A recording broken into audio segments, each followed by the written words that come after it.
Well, a taxpayer-funded professor writes an op-ed calling for the final end to the Second Amendment, writing this, quote, "This pandemic of sick violence punctuated by mass killings of children has gone too far too long.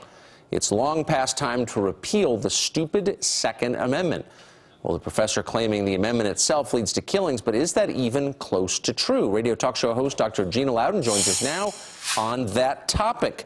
Professor, thanks a lot for joining us this morning. Happy to be with you. So do you see the irony at all of a university professor, someone whose job is to explain the Constitution, among other things, attacking the document that preserves his right to spout this nonsense? You took exactly what I was going to say, that it is the Bill of Rights that he cites when he talks about this District of Columbia versus Heller, which is the case that he cites as being the one that's so Big Brother-esque because it guarantees an individual's right to bear arms.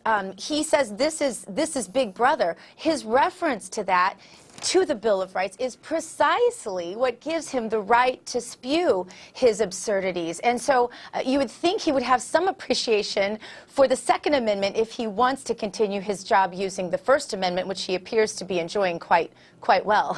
We should say this is Professor Tom Hastings at Portland State University, a school that was briefly famous for hosting Courtney Love, I think, at one point.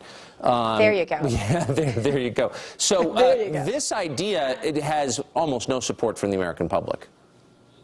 Well, you know, the scary part, though, is really 26% of Americans, according to Gallup, agree that they're not really into the Second Amendment. But they apparently don't understand that the Second Amendment is the one that is sort of the teeth, as many have referred to it historically, to the rest of our Bill of Rights.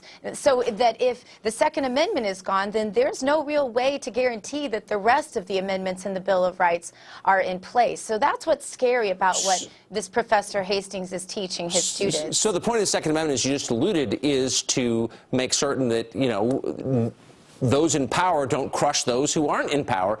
I wonder if people like Professor Hastings would include in their plan to disarm the country the bodyguards of those in power. I mean, presumably they'd get to keep their guns while the rest of us wouldn't.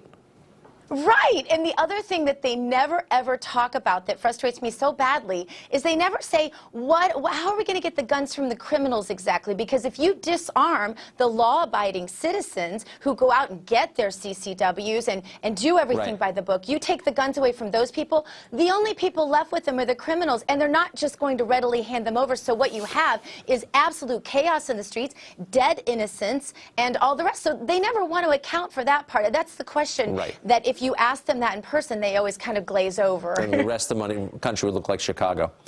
Doctor, thanks a lot for coming on this morning. We appreciate it. Hey, thanks for having me.